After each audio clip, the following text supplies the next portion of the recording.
By the end of April 2012, the ground in Marrow Creek had been soaked for nearly 8 straight days.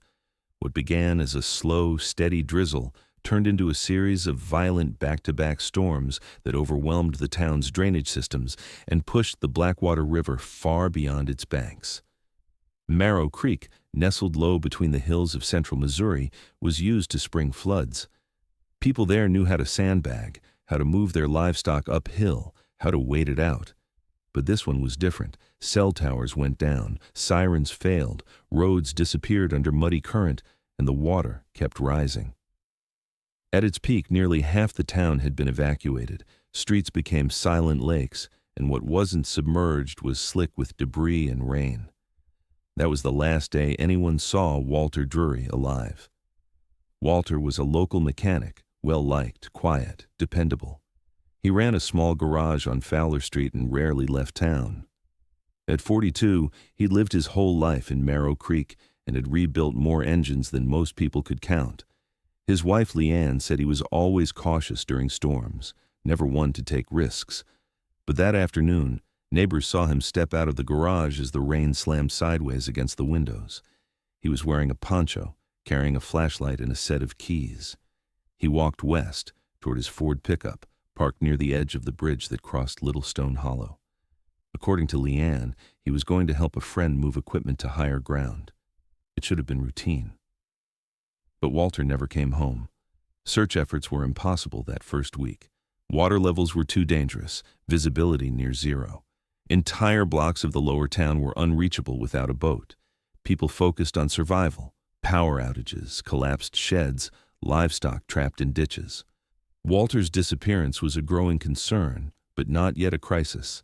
His truck was assumed lost to the flood, same as half a dozen others. It wasn't until the 4th day, when the first drone footage captured damage along Route 9, that someone spotted a familiar shape pressed sideways against the broken bridge barrier. It was Walter's pickup, mangled, door half open, wedged into the metal siding with mud packed high into the cab. But there was no sign of him. Rescue crews rappelled down the embankment, working in tandem with fire marshals and the State Highway Patrol. The truck had likely been slammed against the barrier during the peak flow, but how it got there wasn't immediately clear. The ignition was off. The seat was empty. The glove box had been forced open, but whether by water pressure or something else, no one could say. There were no footprints nearby, just silt, driftwood, and broken glass. The passenger door was hanging by one hinge. A flashlight was recovered from the grass 20 yards upstream. It was Walter's, confirmed by the initials etched into the base. No blood, no drag marks, no personal items. Just a silent truck and rising questions. When the waters finally receded 2 weeks later, Walter's family expected answers. But what they got instead were fragments. Search dogs picked up a faint trail at the edge of the woods past the bridge, but lost it quickly in the underbrush. Cadaver teams swept the banks of the river for miles in both directions with no results. Helicopters scanned the area, and divers were brought in to search deep pockets where debris had collected. Still nothing. The official theory was simple. Walter must have been swept out while trying to move the truck, or possibly even before he reached it. Maybe the current had caught him off guard. Maybe he slipped. But something about it didn't sit right with people who knew him. Walter was careful. The kind of man who kept extra wrenches in the glove box just in case. He wouldn't have walked into that water without a plan. Leanne refused to accept the drowning theory, not just because of who he was, but because of what wasn't found. His wallet, his watch, the steel chain he never took off, all missing. She kept saying the same thing to anyone who'd listen. If Walter had drowned, something would have come back by now. But nothing ever did. The flood was over. The town was drying. Yet Walter Drury was still gone. And whatever had happened at that bridge, it had left no clear trace. Only the wrecked truck, a crushed barrier, and silence. Leanne Drury stood by the kitchen window for nearly 5 hours that night, watching the water creep across the lawn, the headlights of rescue vehicles flashing on and off through the storm. The wind had finally died down by midnight, but Walter still hadn't come home. His phone rang once, then went to voicemail. She left 3 messages, short, worried, but calm. At first, she assumed a delay. Maybe he'd taken shelter with Craig Dempsey, the neighbor who'd asked for help earlier that afternoon. Maybe his truck had stalled. But when the flood alert started instructing people not to drive under any circumstances, she began to feel the kind of fear that settles deep in the chest and doesn't go away. Walter wasn't reckless. He never ignored warnings, and he wouldn't have left her wondering if he had the chance to call. By morning, she was pacing. Emergency crews had set up a mobile command station at the town's high school where displaced residents gathered for updates and shelter. Leanne arrived at 7 a.m. with Walter's photo in hand. She spoke to the lead responder, then to a sheriff's deputy, then to anyone else who would listen. He was wearing a gray poncho, she kept saying. He had a flashlight. He went to help Craig with the sandbags. He was supposed to be gone 20 minutes. But no one had seen him. Craig Dempsey, now back in town after moving equipment to his brother's farm, confirmed Walter never showed up. Over the next 48 hours, a coordinated search effort took shape. Boats were deployed downriver as water levels slowly fell. Deputies searched the ditches along the highway. Locals on foot moved in teams along the banks, shouting his name through the mud and reeds. Dogs were brought in from neighboring counties, but the scent trails scattered quickly, muddied by the shifting current and the still flooded back roads. The terrain was brutal. Most of Marrow Creek's lowlands were still submerged or sinking under residual runoff. Patches of dry land were deceptive. What looked like solid ground gave way beneath the weight of a boot. People slipped, got stuck, had to be pulled out. It was too early, too dangerous, but no one was willing to wait. By the 5th day, the story started to change. The sheriff's office issued a preliminary statement calling Walter's disappearance consistent with drowning-related disappearance scenarios, and urged the public not to speculate. There was no evidence of foul play, no confirmed sightings, no communication since the storm. The report mentioned that Walter's truck was found partially submerged, and the conditions likely contributed to his death. The body, they suggested, may have been carried far downstream, but Leanne didn't buy it. That truck wasn't in gear, she told reporters. And Walter wasn't the kind of man to panic. He wouldn't have just driven into floodwaters. And if he'd been swept away, something, anything, should have been found. She kept a notebook, marking every call, every search location, every person she spoke to. When she realized police hadn't yet searched the drainage culverts, she made calls until a dive team was dispatched from Jefferson City. 2 divers entered the large concrete mouth of the Hollow Creek storm overflow, a tunnel system running beneath Route 9. Inside, they found nothing but tree branches, a tire, and raccoon bones. But the fact they had to be asked to look stayed with her. In town, people started talking in cautious voices. Some said maybe Walter had tried to run.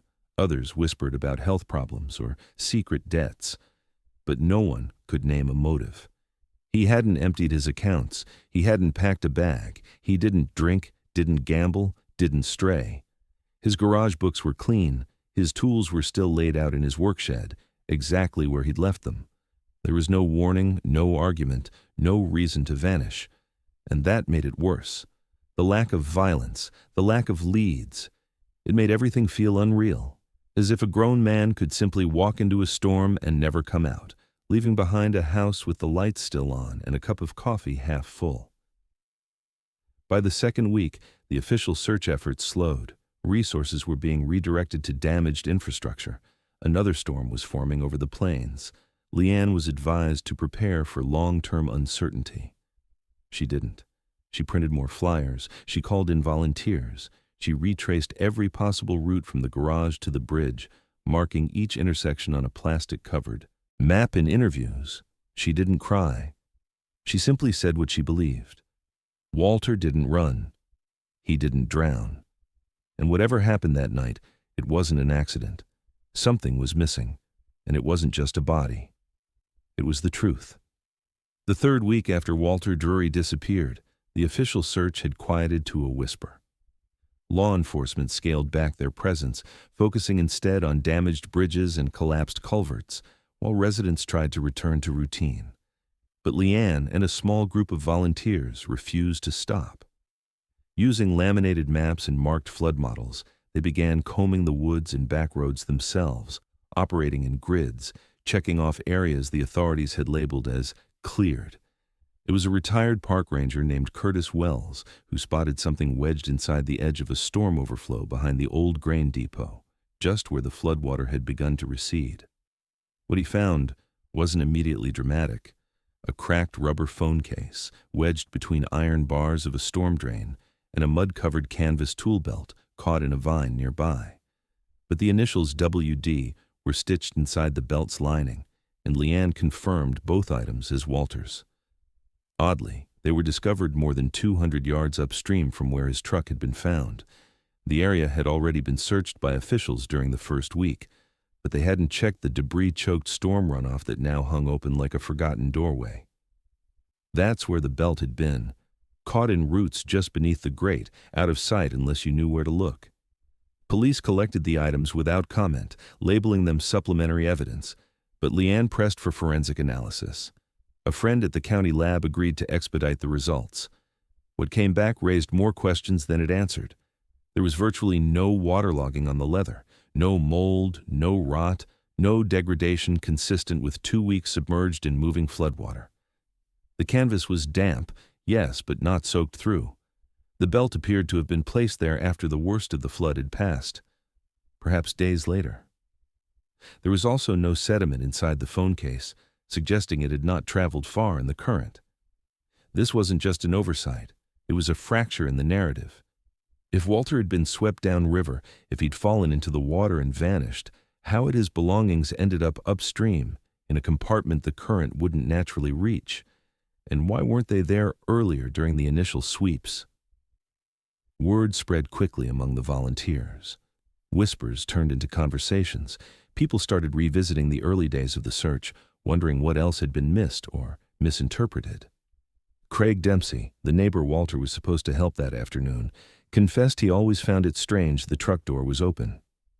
Another local, a tow operator who helped retrieve the vehicle, said the truck didn't show signs of a crash, no skid marks, no dent consistent with slamming into the bridge. It looked, he said, like someone rolled it there and let it go. And then, a rumor broke loose. An anonymous tip was left on the Marrow Creek community tip line, a message from someone claiming to be a former sheriff's deputy. The call was never traced. The message was short, grainy, left at 3:14 a.m. on a Sunday. In it, the voice said, "Y'all are looking too far downriver." That truck wasn't empty. There was someone seen running east, up the path behind the tool shed. Night of the flood. Witness said they were wearing a poncho. The department never confirmed it publicly, but within a week, a local journalist posted a piece about the tip on a regional blog, and the theory took root. Walter's disappearance wasn't just a storm tragedy. It might have been a staged event. The area behind the tool shed in question was cordoned off during the early flood response due to electrical hazards. By the time it was accessible again, the trail, if one had ever existed, was long gone. But maps showed the path behind the shed led to a wooded shortcut toward the grain depot, roughly parallel to where Walter's belt and phone case had been recovered. A connection was impossible to prove, but impossible to ignore. People began returning to the original assumptions. Maybe Walter had never fallen in. Maybe he'd been approached or ambushed. Maybe someone had used the chaos of the flood to cover up something else. And if that was true, then whoever staged the scene had done it deliberately, counting on the storm to erase everything behind them. The search was no longer about recovery. It was about reconstruction. Every timeline was now in question, and somewhere between the broken bridge and the storm grate behind the depot, there was a stretch of ground that no one could account for, where the flood wasn't the only force moving in the dark. As new doubts settled over the official version of Walter Drury's disappearance, investigators, pushed by growing community pressure and media coverage, quietly began re-examining the days and weeks leading up to the flood. While the public had been focused on weather patterns, survival theories, and the river's pull, a different narrative began to emerge, one rooted not in chance, but in tension. In late February 2012, just 6 weeks before the storm, Walter had filed a small claim suit against a man named Evan Norwood, a local contractor with a reputation for cutting corners and an even sharper one for holding grudges. The conflict wasn't well known outside of a few people in the trades. It started with a repair job. Evan had brought in a work truck that needed transmission work before an upcoming county bid. Walter's records showed he'd quoted the job accurately and completed it in 3 days. But Evan returned claiming the vehicle still wouldn't shift properly and accused Walter of damaging the drive train. The two men argued in front of a customer, loud enough that a nearby parts runner made a statement later. According to court documents, Evan had refused to pay, and Walter, methodical and proud, pursued it through legal means. The case was minor on paper, but locals recalled that it didn't feel that way at the time. Evan Norwood wasn't known for letting things go. He was a third-generation contractor with union ties, and while never convicted of anything serious, he'd built a reputation for back-channel threats and quiet retaliation. One retired dispatcher told investigators that Evan had been mentioned on multiple nuisance reports, unsubstantiated property damage, anonymous complaints to city inspectors, slashed tires. None ever led to charges. Most people didn't challenge him twice. Walter had. He'd stood by his work and took it to court, leaving Evan furious and cornered. The records showed Walter won the case. A judgment for just under $2,000 was issued on March 6th. Evan was served the following week.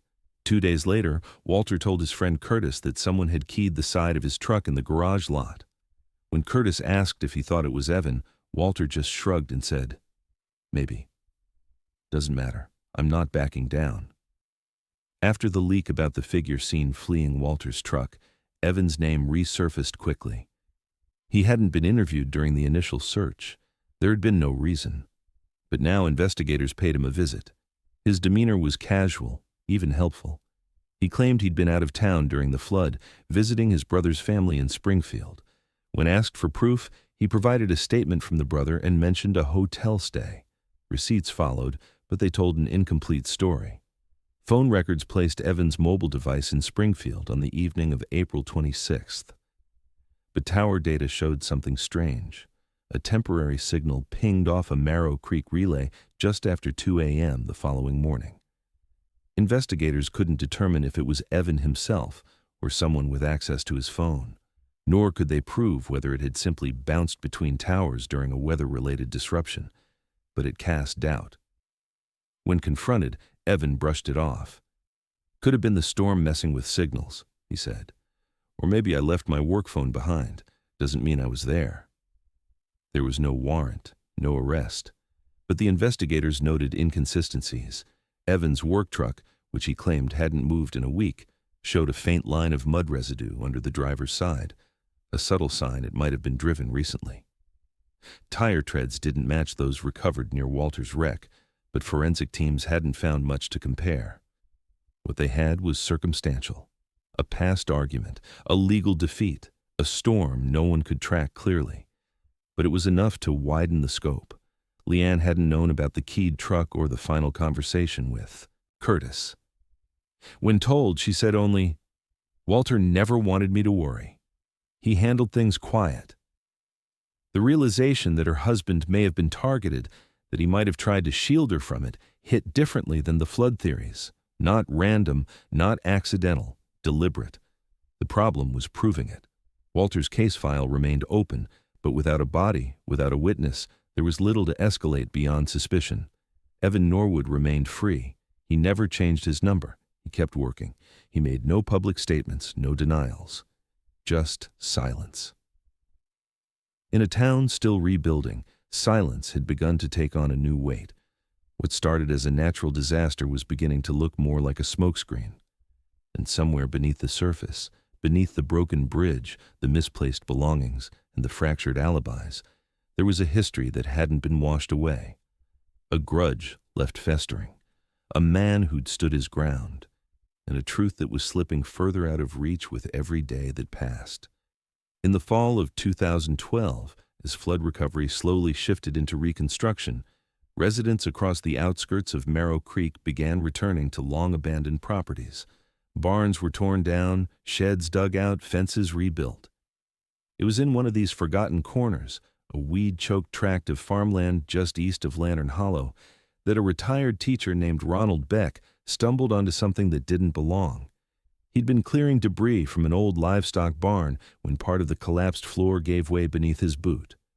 What he discovered below was a cellar, not listed on any deed, sealed under years of dust and mud, its wooden hatch barely intact. At first, it looked like nothing more than storm junk, rags, tools, broken glass. But then he saw the flashlight. It was wedged near the steps, coated in grime but still whole. On the base, carved faintly into the metal, W.D. Beck didn't recognize the initials until he mentioned it at the diner that evening. Within 2 days, police were on the property. They cleared the cellar with care, photographing everything, bagging each item, testing for blood, fibers, fingerprints. There wasn't much to take, just the flashlight, a mud-soaked flannel shirt, a pair of damp jeans balled in the corner, and an old metal thermos with its lid rusted shut. The room itself was no more than 10 feet wide, built with stone walls and a dirt floor. There were no signs of a fire, no lanterns, no food stores, no bedding, no footprints, nothing that confirmed someone had lived there, but nothing that proved they hadn't. The cellar's location raised immediate questions. It was nearly 5.5 miles downstream from where Walter's truck had been found, and significantly off the primary flood path. The property sat at a slight elevation, high enough that floodwaters likely never fully entered the space. Investigators mapped the topography and concluded it was plausible, though unlikely, that debris or items from the flood could have been deposited there. But the cellar door had been sealed from the inside, jammed with a length of scrap wood and a cracked hinge bent inward. It wasn't flood that had kept it closed. Someone had. The shirt was Walter's size. The jeans matched the same brand and inseam he typically wore, confirmed by receipts Leanne kept in a filing drawer at home. The thermos was a mystery. Nothing familiar, nothing linked. But the flashlight was a match. It was one Walter had owned for years, a small silver maglite that had once been part of a holiday toolkit gifted by the garage crew. The carved initials had been a joke, done in the shop during a slow afternoon. Everyone remembered it. Still, police didn't consider the discovery a breakthrough. Their official stance was cautious. The items were consistent with Walter Drury's possessions, but insufficient to confirm presence. The lack of biological evidence meant they couldn't place Walter in that room. There were no fingerprints, no DNA, no conclusive time markers. The clothes, they said, could have been discarded. The flashlight could have been lost. The room might have been used before or after the flood by someone else entirely. They labeled it inconclusive, but Leanne didn't see it that way. When she stood in that cellar, looking at the walls her husband might have touched, she didn't see coincidence. She saw desperation. He was trying to wait it out, she said. That's what this was. He didn't have time to plan. He grabbed what he could and found somewhere dry. He thought someone would come. What haunted her most wasn't what was there. It was what wasn't. No food, no water, no clock, no sense of preparation, as if someone had hidden, but not for long. As if they weren't sure what they were running from, only that they had to disappear. Volunteers who revisited the site noted one more detail. A piece of cloth nailed against a gap in the wall, soaked and blackened with mold. It could have been to block light or to block sight. From inside or outside, no one could say. But it suggested fear, a need to conceal. And that, more than anything, changed the tone of the investigation for those still following it closely. Because if Walter had been there, if he had made it 5 miles downstream in the chaos of the flood, carrying only a flashlight and whatever he had on him, it meant he'd survived, at least for a time. It meant the story didn't end at the bridge. It meant he'd found a place to hide, and then, somehow, had vanished again. The cellar didn't offer resolution. It offered a question that no longer fit the flood narrative. What or who was he hiding from? In early 2013, nearly a year after Walter's disappearance, a forensic geologist named Dr. Marissa Coulter was brought into the case by a private group assisting Leanne. Her specialty wasn't missing persons. It was flood mapping and soil. displacement. She'd worked with FEMA after Hurricane Ike and had recently completed a private study on rural flash flooding across the Midwest. Leanne had read an article about her in a science journal, contacted her directly, and pleaded for help. Something in Leanne's voice must have stuck. Coulter agreed to review the case. What she asked for wasn't typical. She requested satellite elevation models from the week of the storm, paired with LiDAR topography scans, municipal drainage blueprints, and radar-based rainfall tracking. Over the course of 3 weeks, she reconstructed a digital model of the Marrow Creek floodplain. Her goal was simple: trace the floodwater's maximum reach hour by hour and determine if it could have naturally deposited Walter's truck where it was found, wedged into the bridge barrier along Route 9. What she discovered cast immediate doubt on the original assumption. Coulter's model showed that the flood's peak had never moved with enough force or in the right direction to deliver the truck to that exact position. The terrain near the garage sloped away from the road, and based on runoff angles and confirmed obstructions, the truck would have been diverted long before it reached the bridge. Worse, the sediment analysis on the truck's undercarriage, performed by a lab technician Coulter consulted, didn't match the silt concentration in the area where the flood hit hardest. It was too dry, too clean. The vehicle had been moved, but not by water. This theory triggered a quiet but critical re-examination by local investigators. Officially, the case remained inactive. But behind the scenes, law enforcement returned to the site where Walter's truck was last seen, this time approaching from the opposite direction. A fire access road behind the grain depot led up to a small embankment that merged with the highway roughly 100 yards east of the bridge. It was narrow, washed out, and hadn't been usable during the flood, but at its highest point, where dry ground began to curve toward the road, someone noticed a faint pattern in the weeds. Tire marks, barely visible but symmetrical. 2 deep grooves with intermittent impressions, curved slightly outward, consistent with a push, not a drive. The pattern suggested the truck had been rolled in neutral from the high path to the main road. Investigators brought in drone footage from April 28, 2012, taken by a local reporter covering flood damage. One frame captured the very edge of the embankment near the bridge, a thin line of track impressions, already fading. They'd been there since the beginning, but no one had looked from this angle. That changed the story entirely. If the truck hadn't been carried by the flood, it had been placed. And if it had been placed, it meant someone moved it intentionally after Walter vanished. The damage to the vehicle, previously attributed to water force, now seemed staged. The broken glove box, the open door, the flashlight lost upstream. The narrative began to crumble under its own weight. But still, no one saw who moved the truck, no witnesses came forward, no security footage existed, and without concrete evidence of who had been behind the wheel, or pushing it, law enforcement couldn't press charges. So they reopened the case, but quietly. The public wasn't told. Leanne wasn't even informed until weeks later, when she received a call from a deputy asking to borrow copies of Walter's vehicle maintenance logs. The new investigation focused less on the flood and more on the gaps that followed. The missing time, those first 12 to 24 hours after Walter was last seen. Where had his truck actually been during that period? Who had the means to move it without being seen? Was it someone local, someone who knew the back roads, or someone who knew the search zones would all start downstream? These questions began to replace the older ones about drowning, survival, and panic. If Walter had survived the flood, and if he'd found shelter even briefly, then what had happened next wasn't accidental. It was procedural, planned. There was intent in the way the truck was placed.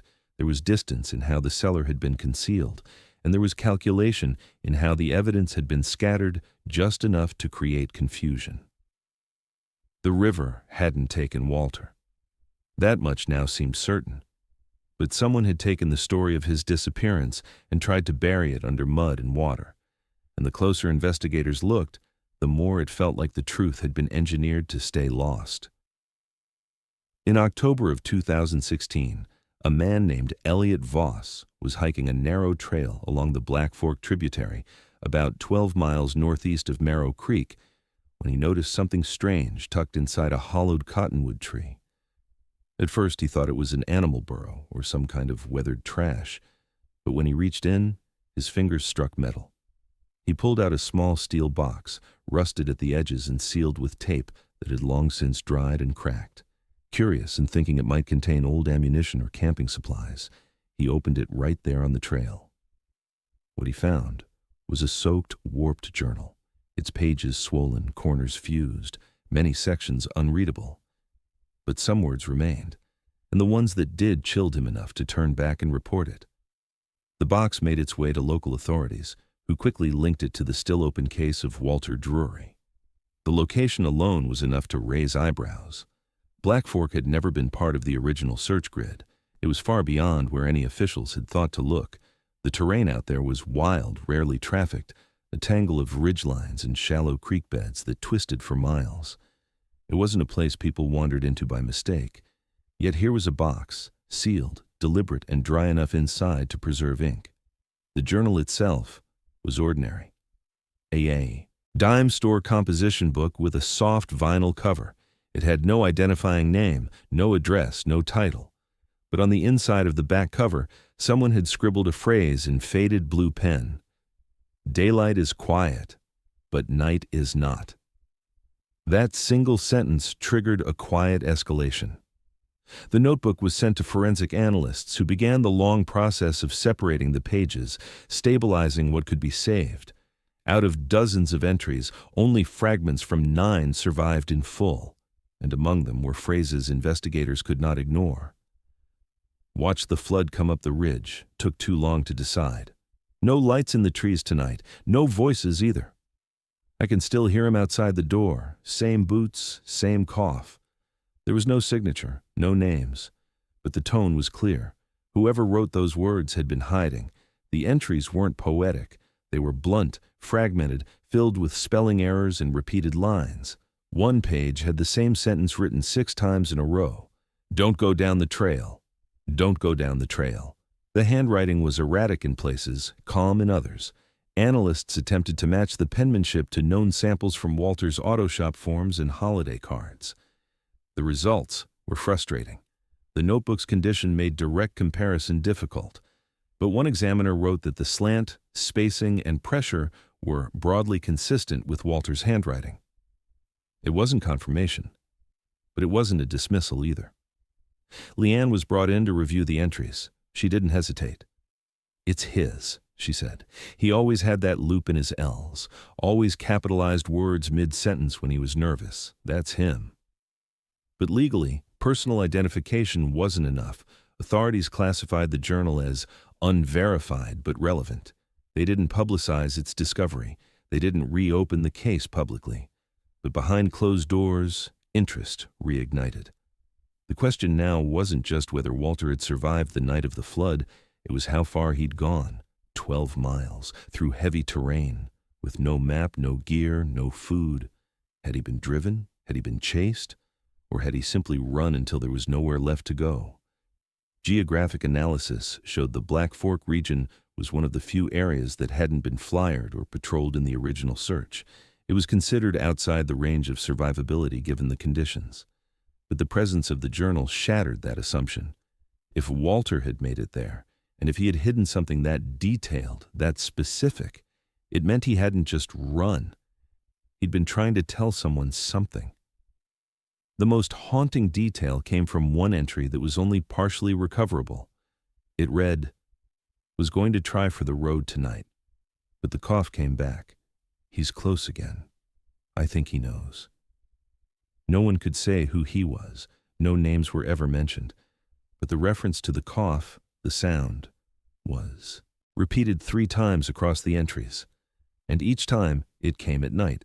Each time, the tone shifted from resolve to fear. The box had been wedged deep into the hollow, protected from the elements in a way that suggested planning. It wasn't tossed there. It was placed, sealed, hidden, and left for someone to find. Whether Walter had done that himself or someone else had done it after remained unknown. But it changed the arc of the investigation again. This wasn't just a disappearance anymore. It was a message that had taken 4 years to surface. A warning, maybe, or a record of a final decision. And it asked a new, darker question. If Walter was being watched out there, then by who? The discovery of the journal sent quiet ripples through law enforcement, but it was what came next that brought the case back into public view.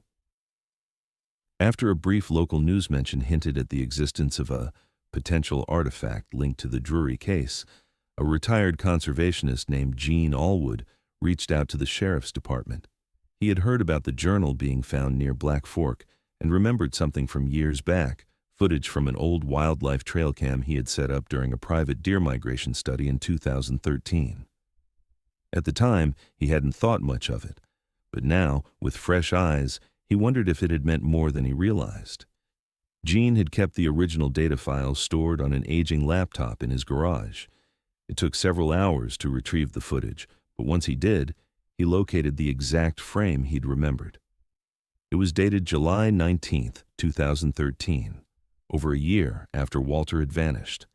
The trail cam had been positioned facing a narrow stretch of dry creek bed not far from where the journal was found.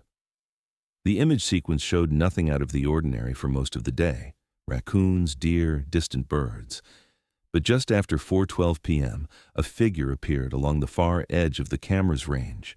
The resolution was poor, black and white infrared, grainy with motion blur. But the frame clearly showed a man, shirtless, walking slowly through the rocks.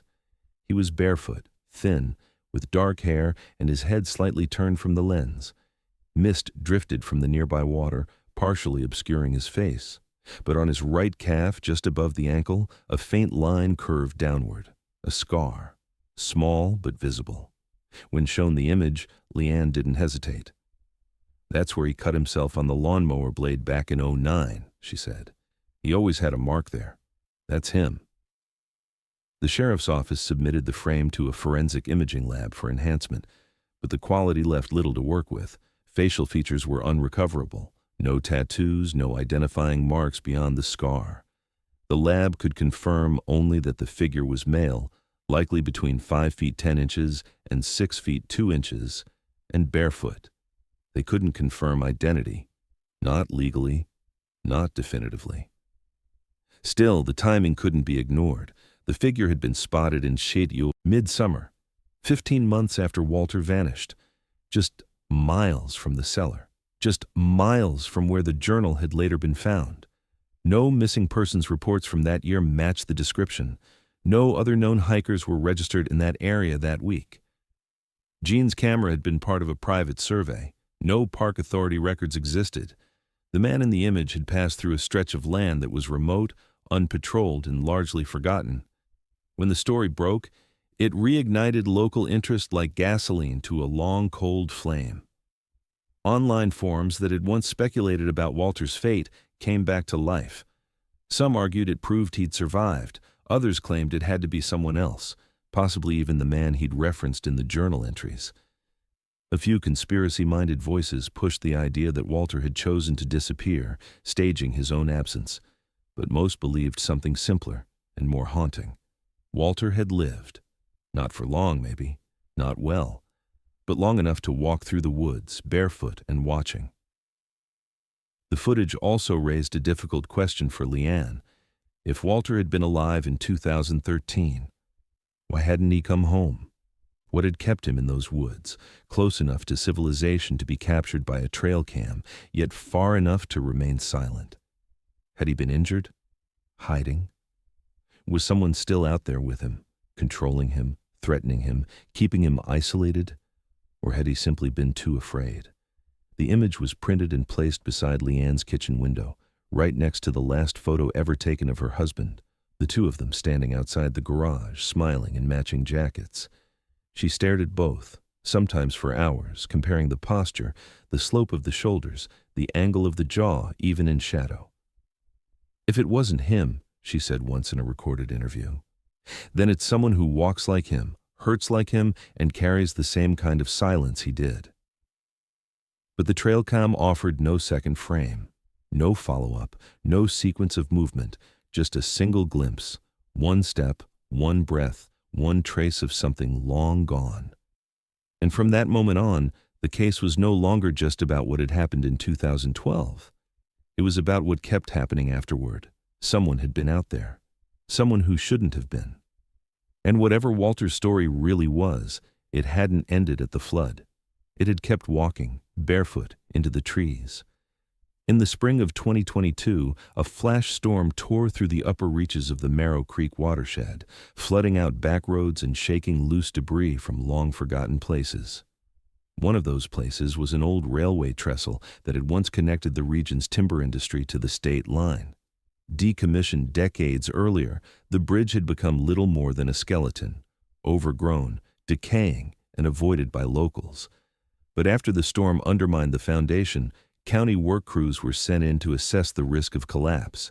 They expected to find rotted beams, maybe some rusted rails. What they found instead stopped the job in its tracks. Near the base of the bridge's western support, tucked under a patch of fallen stone and root-choked earth, was a pair of leather work boots, soaked, weather-worn, but upright. Just beside them, a denim jacket lay flattened in the mud, its sleeves folded oddly across the chest as if it had been removed and placed rather than discarded. Inside one of the pockets was a rusted key ring. Most of the keys had fused into shapeless metal, but one remained intact. It was a black plastic-handled Schlage key, etched faintly with a local locksmith's serial code. That key, when tested by investigators, unlocked the rear door of Walter Drury's old auto shop. It had been a decade since he vanished. Further down the embankment, beneath a shallow layer of washed-out soil and broken rock, searchers uncovered a makeshift fire pit, barely 2 feet wide, lined with blackened stones. In the center were fragments of bone, warped by heat, mixed with ash and charred debris. A team was called in from the state forensic unit. They worked through the night under portable lights, carefully extracting every piece, sifting through layers with brushes and tweezers. Among the remains was a metal wristwatch, heat-damaged but intact. The initials WD were scratched into the back, done by hand, imprecise, but visible beneath the soot. Leanne identified it immediately. It was the watch she had given Walter on their 10th anniversary. The clasp had broken the previous year, and he'd fixed it with a homemade hinge, visible even now in the twisted band. It was his, no doubt, but the bones, badly burned and heavily degraded, told less of a clear story. Forensic testing revealed they were human, consistent with a male of Walter's approximate age and height, but DNA retrieval was partial at best. The marrow had broken down under intense heat, and no viable comparison could be drawn from the remaining fragments. Mitochondrial DNA gave a match to the Drury line, but not conclusively to Walter. It could have been him, or it could have been someone closely related. Either way, the state declined to issue an official confirmation. Unidentified human remains, the report read, presumed associated due to proximity of known artifacts. The location of the site was just over 11 miles from the trail cam footage site, and nearly 14 from where Walter's truck had been found in 2012. The terrain between the 2 points was dense, but passable by foot. Investigators began revisiting the timeline once more, relayering known facts with this new evidence. If Walter had survived the flood, had fled the town and hidden out in the surrounding forest, he may have returned here to this abandoned rail line. But why here? And for how long? Charcoal analysis dated the fire pit to late 2013 or early 2014. That meant whoever died there had been alive for at least a year after the flood. The fire had been small, controlled, and well concealed. It hadn't been meant for warmth or signal. It had been meant to destroy. The pattern of burn damage suggested the fire was concentrated around the torso and lower limbs, less like a campfire, more like an attempt at cremation. That raised the question no one wanted to say out loud. Did Walter try to burn someone else? Or did someone else try to burn him? Theories collided again. Some argued the bones belonged to another man, someone who had harmed Walter, who was tracked, overpowered, and left in the pit. Others believed the reverse, that Walter, after years in isolation, had taken his own life and tried to erase himself, Leanne rejected both. He wouldn't do that, she told reporters. Not to himself, not to anyone. But if he died there, then someone knew. Someone helped him. Or someone watched him die. And they left that jacket folded. They left his watch, like they wanted someone to know he'd been there, but not why he never came home. The fire pit marked the furthest edge of Walter's known path. It was a grave, maybe, or a final hiding place, but it also suggested something else, that his disappearance hadn't been accidental, and his end hadn't been natural. It had been buried deliberately, beneath a bridge no one crossed anymore, under years of silence and rain. And it might have stayed that way if the storm hadn't pulled the earth apart just enough to show what had been hidden underneath all along. In the spring of 2023, nearly 11 years to the day after Walter Drury was last seen walking into the rising floodwaters of Marrow Creek, the county issued what it called a final administrative statement.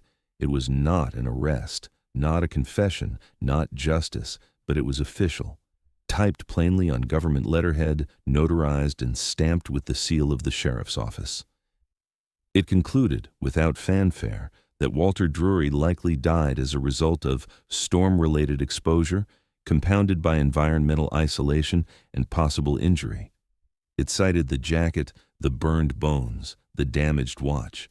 It cited the forensic limitations that made definitive identification impossible, but not implausible. It noted that no further searches were scheduled, no new leads were active, no known suspects were under investigation.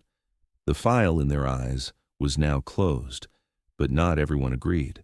The report left out entire chapters, deliberately, according to some. There was no mention of the flashlight found upstream, no inclusion of the trail cam footage from 2013, no reference to the hand-carved initials WD on the flashlight or the visible scar on the leg of the barefoot man near the Black Fork tributary.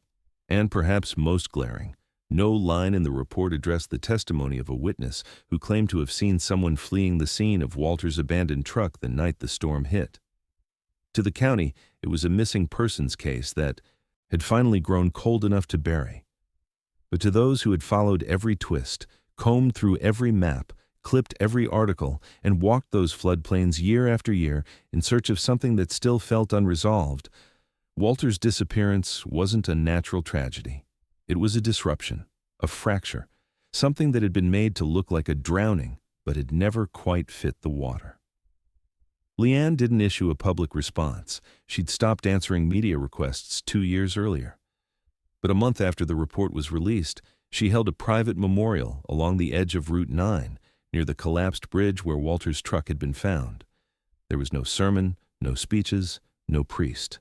Just her, 2 folding chairs and a box of things no longer needed, the laminated missing posters, the volunteer maps, the notebook she'd filled with names and dates.